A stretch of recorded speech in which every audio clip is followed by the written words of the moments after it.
Please join me in welcoming to the stage the chairman of 4 Years From Now, Yossi Vardi, and founder and executive chairman of S4 Capital, Sir Martin Sorrell.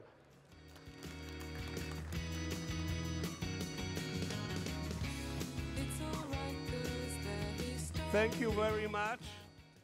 Hi, Martin.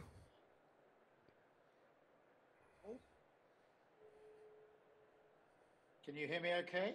Now we hear you quite okay. Maybe you should talk just a little bit louder. I was checking on your health, Yossi. Are you well?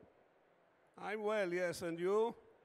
Yeah, very well. I had my operation, which prevented me from coming to Barcelona. So they cancelled my keynote session, but they let me do a virtual session with you, although World Mobile Congress is meant to be in person. So Yossi, we're deputizing. So it's through the virtual. it's the real Yossi and the virtual Martin. Okay. I like it, you know, I feel more secure that way. Okay. Martin, I think this is maybe the 15th time that we are doing this dialogue. Not 15, maybe 10. 10, 15 times we are doing the dialogue, and every time I really learn a lot. And as I always like to say, these dialogues are a key to my success because I listen very carefully to anything which Martin say, and then I do exactly the opposite, and this strategy always works. Okay, good. I'm glad to hear just that, kidding. Yossi. We won't break the 10 times then. Go on, go ahead. Let's start. Okay, Martin, we have to talk about success, etc., but I would like really to use the limited time we have to cover two general topics. One I like a lot, and we'll start with it in a minute, to hear your take on the world. And right now it's a very interesting, really very interesting period, a unique moment, I would say, in civilization without exaggerating, because we are just coming out from COVID. So my question will be, are we back to normal, or are we starting a new era, and are the big problems behind us? And if you can give us analysis by countries, it will be very nice. And the second one, I am concerned about your livelihood and your business if next year I wouldn't talk with ChatGPT instead of talking with you. So will you become, you and your colleagues, will become redundant? So let's start. A quick answer to your first question is life has changed, continues to change. I'll come back to that. Answer to your second question is, Yossi, you will be even more effective in your latter years using ChatGPT and artificial intelligence. You'll be much more effective than you've been before. So turning to the first question first, I think life has changed, and I think there's two fundamental things that have gone on. Firstly, people have changed remarkably as a result of COVID, lasting for what, 2 to 3 years. We're out of it now. I mean, it still reasserts itself in various parts of the world, but essentially I think lifestyles have changed. Certainly work styles have changed. People's approach to work has changed. That may alter as we go through economic cycles, but with the strength of the world economy, despite the pressure that there has been, and with the demand for labor being at all-time highs or very close to all-time highs, with wage rates in many developed economies being extremely strong, I think we've seen a fundamental change, which may be even longer in duration than we originally thought as a result. Having said that, there are three fundamental issues, Yossi, I think, that makes the world a very complicated place. You and I are of older years, and we have, over the last 50 years, really, going back to when I started in the advertising industry in the the middle 1970s. So it's about 45, 47 years ago, 48 years ago. In those almost 50 years, we saw increased globalization and the rise of technology, which really broadened the world, reduced barriers. I mean, if you studied economics at school, as I tried to do, we saw the reduction of trade barriers. We saw the stimulation of open trade. And these were economic models that stimulated growth. The world today is a very, very different place. You and I were talking earlier about the problems that Israel faces now on a more micro scale, but there are three massive problems that, frankly, and I don't want to be overly gloomy, I don't see resolution of in the short to medium term. Maybe in the long term, diplomats will find ways of dealing with it, but the first and most important is the US-China relationships, or lack of them. Remind you, US is about $25 trillion of GDP. China probably about 17, 18 trillion. So between them, you're talking well over 40 trillion out of a total world that's approaching 100 trillion. So the two major economies are at loggerheads. We can talk about Cold War, we can talk about friction, we can talk about wolf warriors on the Chinese side, or it's a bipartisan issue in the context of America, but the lack of relationships, whether it be about balloons or whatever, that is a fundamental problem that I see very little likelihood of being resolved, whichever administration. If the administration was to change in 2024, which I think is likely to a Republican administration, which probably some people will not like what I'm going to say, but probably good for business, lower tax, lower regulation.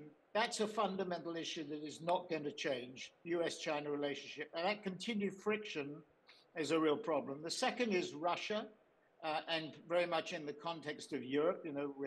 We're sitting, or we're virtually sitting in Barcelona, in Spain, France, Germany, Italy, Spain, the UK. The five major economies in Europe are threatened by the continued instability in Europe because of the war.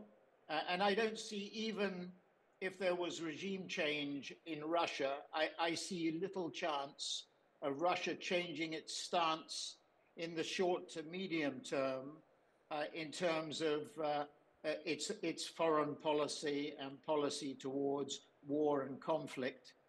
And the third issue is Iran. Again, we've seen significant changes in Iran, but I see that regime continuing to hold sway, and with the nuclear threat there continuing to be a threat. Those three issues really make the world a much more complicated place. Now, what does that mean for people like you and I in terms of investment, in terms of trying to build, in the case of S4, a mini global with 9,000 people in 32 countries? It used to be 33, but we pulled out of Russia. With about 65%, 70% of our business in the Americas, North and South America, about 20% in EMEA, and about 10% in Asia Pacific. What does it mean? Well, it means, I think, a much more selective approach to geographical development. Firstly, the relative importance of North America, and indeed South America, with that time block, that time zone block, North and South America, very similar time zone, offshoring, nearshoring in South America. Mexico, for example, is growing very rapidly despite political tensions and despite a relatively left-wing government. In fact, relatively left-wing governments throughout South America, whether you talk about Brazil or Chile or wherever, you've seen a leftward shift there. And despite that, I think the prospects of economic growth for North and South America in that more fragmented world, that deglobalizing world, are very significant. So that's one area. The second area is an area you know very well, the Middle East. Africa is certainly full of potential, but the issues around economic instability, it's rather like 55 or 57 molecules moving in different directions at the same point in time, The instability and indeed corruption, for example, in the case of Nigeria, these are issues which make it quite difficult to operate in or operate in volatile environments. But the Middle East, Saudi, the UAE, and other parts of the Middle East offer tremendous opportunity, certainly in the short to medium term, driven by the transfer of wealth by relatively higher energy prices, which are not going to go away. I mean, the energy prices are lower than they have been in the last few months and year or so, but those prices will probably harden, particularly as China comes out of lockdown. The other part of the world that is really relatively strong there is Asia Pacific, with one caveat around China.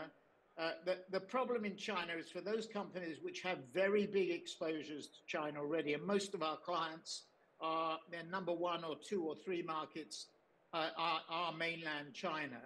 The issue for them is, do they extend their influence in China at a time when questions about China's policy in relation to Taiwan are very much in the front of people's mind? My own view is that part of President Xi's long-term legacy will be reunification with, or unification with Taiwan. And therefore, that poses a big risk.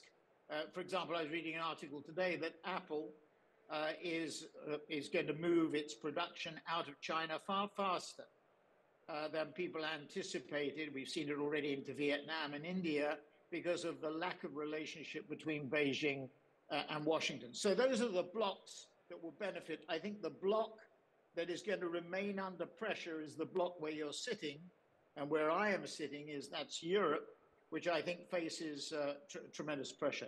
The other point I would make in relation to this post-COVID period as a result of the fragmentation is that most of our clients, and our 3 biggest clients are Alphabet, second biggest is a well-known telecommunications company, which is NDA, guess who it might be, and the third is Meta, Facebook, Instagram, etc. Those clients represent digital transformation. And most of the companies that we deal with have already embarked on very strong digital transformation projects. And in an era where we are seeing this fragmentation, where we are seeing this economic pressure, where GDP growth last year was nowhere near where we thought it was going to be at the beginning of 2022, we were talking about 3, 4, 5%. It turns out to be 2 to 3 at best, and this year maybe 1.5 to 2.5, and the prognostication for 24 is not much better. In these low growth worlds, what's going to happen is digital transformation is going to move up the agenda. So the net of all this, Yossi, is I think people have changed. I think companies have changed. For example, yesterday I see HSBC are reducing their footprint in Canary Wharf, where they opened up many years ago, by 40%. We, in our office footprint, have reduced our office utilization by about 40% too. So we're using our offices to the extent of about 60%. So working practices have changed. People are much more distributed, much more diverse in terms of where they are. And by the way, our people are assessing their careers, their families, their motivations in a much more flexible way as a result of COVID. I think this has had a very significant psychological impact on our people. So in summary, the world is a much more difficult place to navigate, and companies have to be much more specific about their geographic strategies and about their functional strategies. Broadly, the geographies that I mentioned and the urge to digitally transform, the propensity, as Keynes might have put it, the propensity to digitally transform is going to accelerate as companies look for cost efficiencies in the way that they run their businesses. So that's one. Do you want to move on to ChatGPT and AI? No. Before the ChatGPT, just let's drill a little bit on what you said. In light of this view of you, which I wouldn't describe it as very optimistic, maybe... It's realistic, Yossi. I think, look, I think we have to... It's a cautious, I would say, it sounds to me like a cautious approach. I think the advertising holding companies have lost the plot a bit. I think a little bit of hubris is starting to enter. I mean, for example... So you want to tell me that at this age of yours you became a humble person? No. That's good news. Never. No, I shouldn't go so far. No, but it's a really interesting point. One of the CEOs, one of the holding companies, I won't say which one, claimed that that his company was expanding faster than the FANGs. Actually, if you do the analysis in Q4 of this year, that's just not true. And you do an unweighted analysis of the growth. Okay. There is this view that in these difficult times, advertising and marketing, for example, will revert to more brand development and long-term brand development. I don't think that's true at all. I mean, what's happening at the moment is inflation is very significant. As you well remember, Yossi, when we went back to the inflations that we saw in the 1970s and part of the 1980s, particularly when I was at Saatchi's and we saw that in a UK and global context, what happens in those environments in inflation is clients continue to spend at significant levels because they can get the pricing increases. When inflation eventually comes down, what you're going to start to see is pressure intensify, and clients are going to be very, very focused on the yields. I mean, you're already starting to see it a bit. Mark Pritchard, who is CMO of one of the largest advertisers in the world, Procter & Gamble, was talking very eloquently about a thing called TV reach and frequency capping, which means that clients are starting to look intensively at needless repetition of TV ads on air, which annoys consumers and annoys our clients because it's wasteful, and looking very carefully at the reach of traditional television versus the reach of digital. Digital's already almost 2/3 of TV advertising globally, which is about 500 billion. Digital's about 500 billion, and total advertising is about 900 billion worldwide. And clients are looking very carefully at how they spend their money. So it's a very different environment, Yossi, that people have to be much more selective about. Now, let me ask you a question which may be of direct interest to our audience. First of all, it's pity you are not here, because we are now sitting in Hall 8 of this gigantic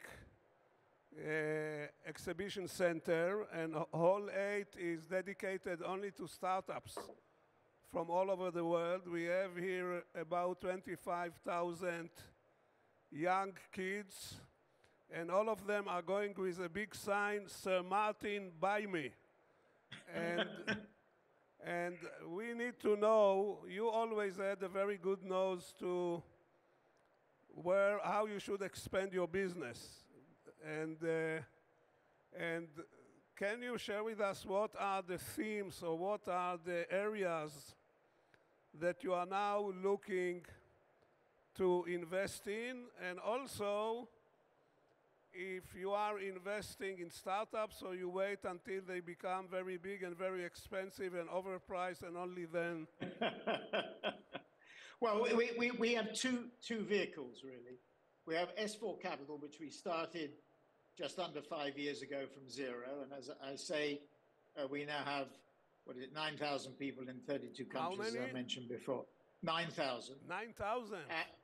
Yes, and so we've done that. Do you think before you hire people, or first you hire them and then you think? Well, we offer overhire. I mean, last year, in the first half of last year, we overhired. We managed to keep our headcount under control in the second half of the year much more effectively. But that's one area, and that's a services business, Yossi. So all those people in the hall, hopefully they're a large number. My email address is martin@s4capital.com. I tend to put out that email address. Did you hear the email? Anybody who want to sell Sir Martin a company and overcharge him? Can you repeat the Martin, email? Martin at S4, that's number Martin 4, at capital, S4. capital.com. S4?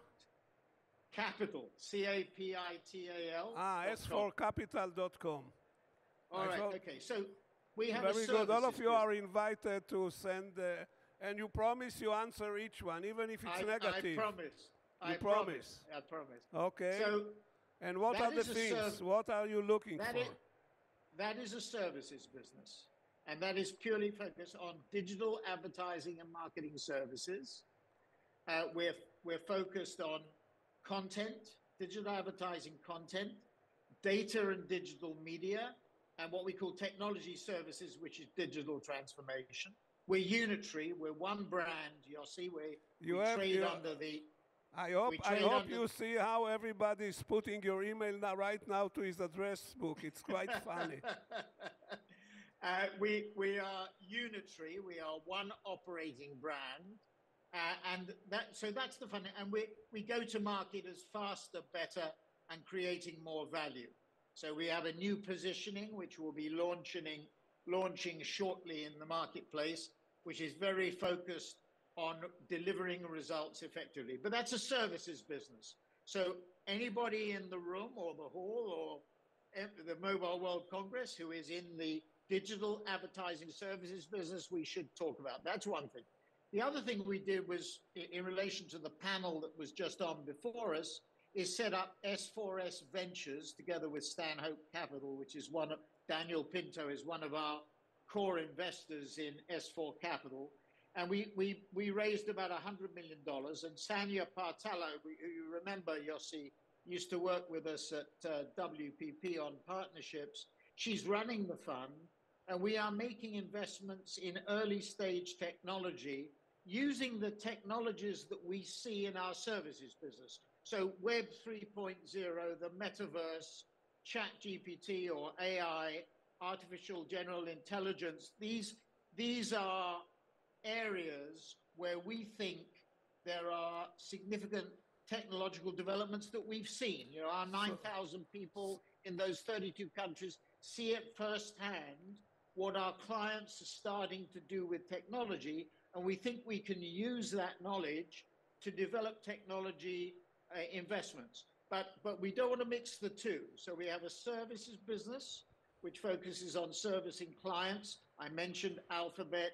I mentioned an NDA telecoms client, Meta, BMW, Mondelez, HP, Estee Lauder, First American, Amazon, Netflix, Disney Plus, Walmart. These are all our major clients. T-Mobile. These are all You our are a major great clients. name dropper, I found.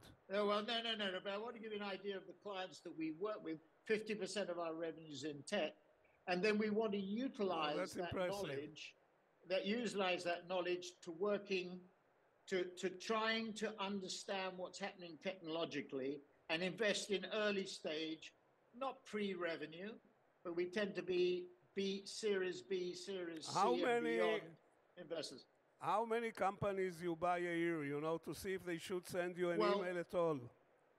Well, we started off, to build S4 Capital, we've made about 30 deals over the last 4 years. We've now in the last year we did 3. This year we've paused because we have to consolidate what we've done into the 3 businesses and the geographies. I mean, I mentioned that geographically we're dominated in America with North and South America, 65-70% of the business. I'd like that to be about, probably in the long term, about 60, and about 20% in EMEA and 20% in Asia Pacific.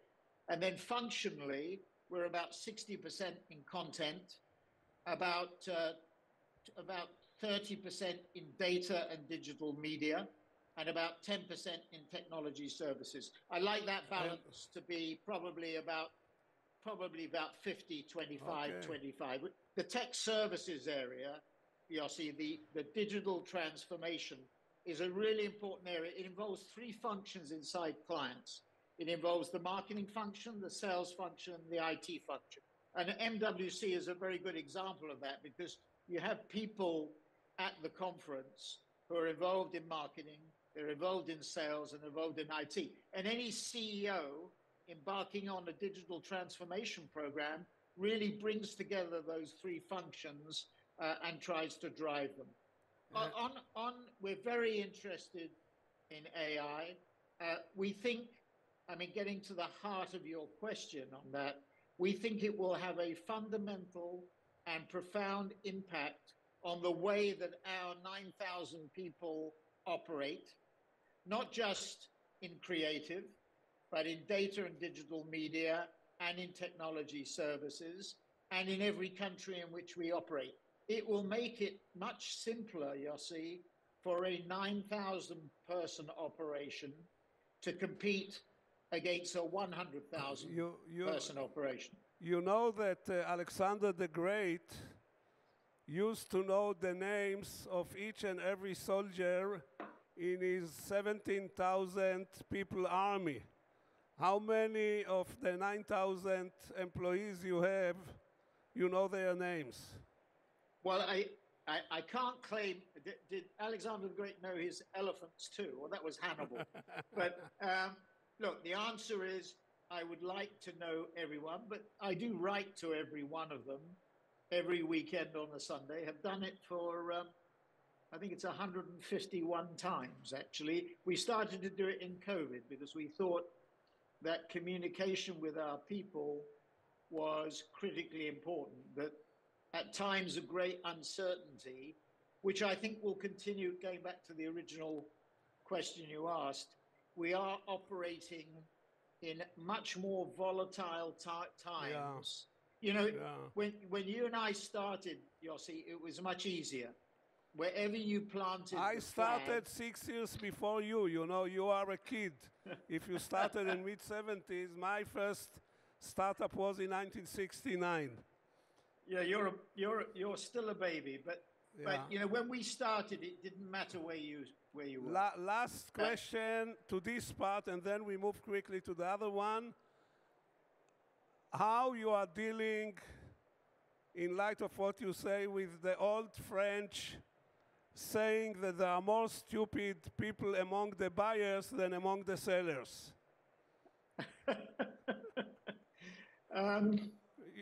Well, I've always been a buyer, never been a seller. So that will put me in the stupid category, Yossi.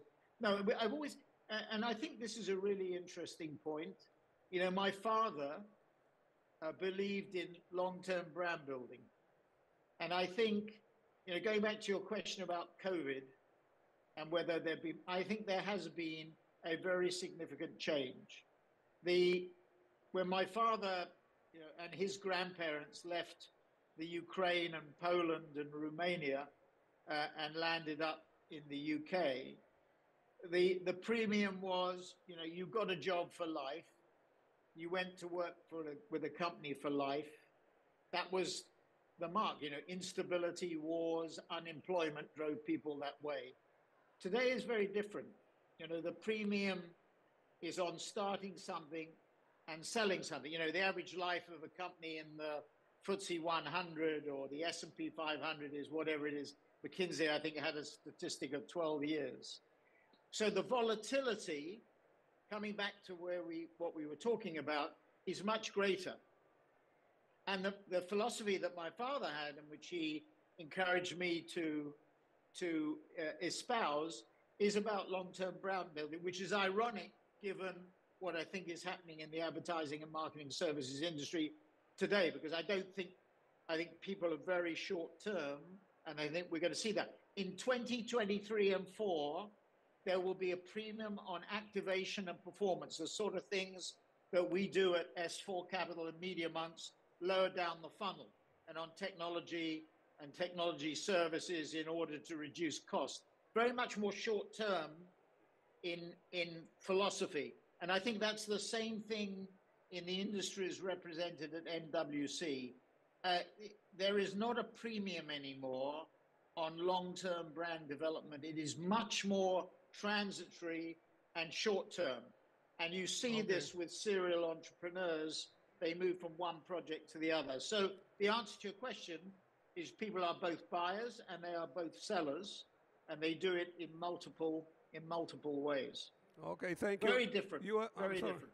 You have exactly 2 minutes to explain to us how you and especially your industry will survive the Chat GPT and its likes. How it's not going to put you out of business. Well, it's going to have a very profound effect, and it already has. What's really interesting is a lot of the holding companies have said, "Oh, it's a very interesting development, and we're sort of flirting with it." We have always been on the cutting edge of whether it be the metaverse 3.0 or whether it be ChatGPT. We see this. We're a disruptor. We started 4 years ago, and we're disrupting the industry. We see this as a further means of disruption. So instead of having to build a company of, let's say, 100,000 people, we think that with 9,000, with much more agile, much more digitally conscious, I mean, it's not even second nature, it's first nature for our people, using ChatGPT in the content area, in copywriting, in the process by which we create advertising and we distribute it. And even more importantly, and I think people have missed this already,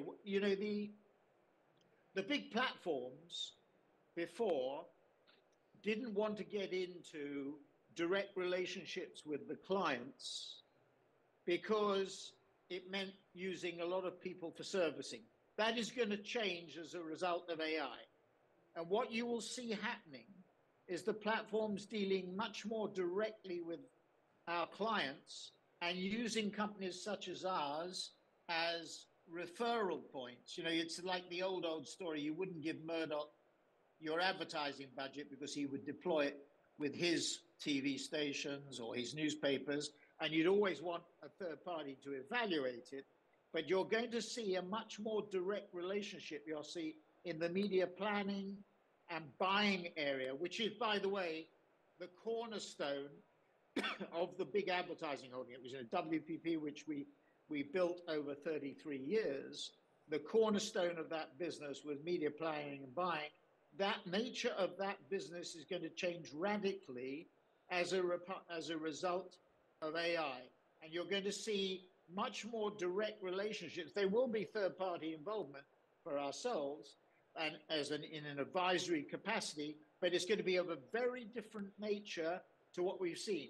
So the answer to your question is that small and medium-sized businesses represented at the NWC, as you said, in Hall 8 or whatever it is, and elsewhere, will be in a very much more powerful position to build and build quickly as a result of AI. And it's already having a profound influence on how we create and how we distribute advertising and how we plan and buy advertising campaigns through the media. And the last question, what is this painting behind you or drawing? This is a cartoon. I mean, you can see over my right-hand shoulder, that's M for Mighty Hive, which was a core brand which we brought together. And then Media Monks on the other side is our core content. So Media Monks, we call it Media Monks. We're using the M for Mighty Hive, which was our data and analytics and digital media company. And Media Monks was our content company. And our operating brand is Media Monks. And that S4. Now we see it. Okay, now we got it. So Martin, and then I should put on. Sure. Now we know that you are a monk. I'm the senior monk. Yeah, Sir Martin Sorrell, chief monk. Sir Martin, I must admit with big embarrassment that you defeated me again. For 10 years I'm trying to embarrass you. And you are unembarrassable, you are willing to take any abuse and laugh. So this is really something. So Martin, thank you very much. Next year we will do another trial. Thank you. God bless you. God bless you. Thank you.